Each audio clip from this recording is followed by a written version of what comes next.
In this video we're going to look at the vulnerable post message lab.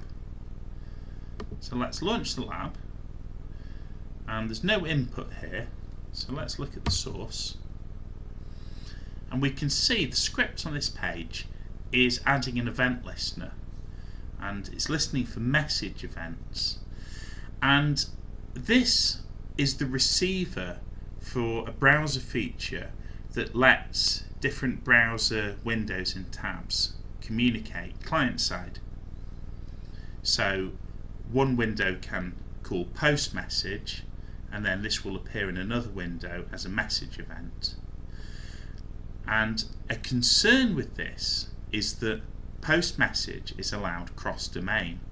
The intention is that the receiver verifies the origin of the message, but in this example we can see there's no verification being done, and the event data here is being put into inner HTML. So this looks like it could be cross-site scriptable, and there's a clue in the lab text that we need to use our payload hosting lab to exploit this. So we'll go to My Labs, payload hosting, and let's start putting together an exploit. So we'll need a script block with a function that's going to do the exploit, and within here what we'll do is we'll open a window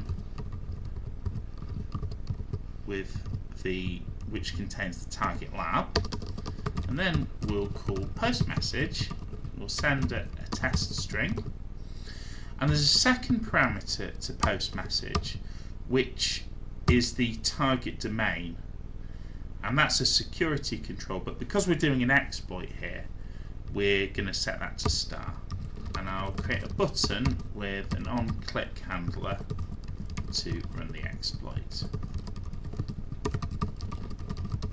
Okay, so let's save that and run it. Okay, so the exploit has opened a window with the target lab, but our text has not appeared. And the reason for this is we didn't allow any time for this window to open. So what we can do is we can use window.setTimeout, and the first argument takes a function, and we'll just create an inline anonymous function, and the second argument is the delay, and we'll try 500 milliseconds. Okay, so save, launch, exploit, and there we go, our text has appeared. So can we get HTML in here?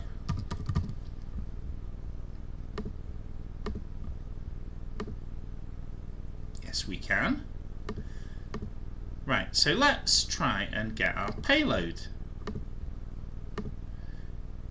Now, because it's going in a HTML, we can't use a script tag, but we can do the image invalid source and then on error. Okay, so let's save that, launch, exploit, and there we go. So our payload has executed, but we did require user interaction. So let's try putting in the onload event the exploit function. Now this has failed because of the pop-up blocker, but no worries. What we can do is create an iframe, and we can set the target on here to be the name of that iframe. So save that, and when we launch, our payload runs without any user interaction.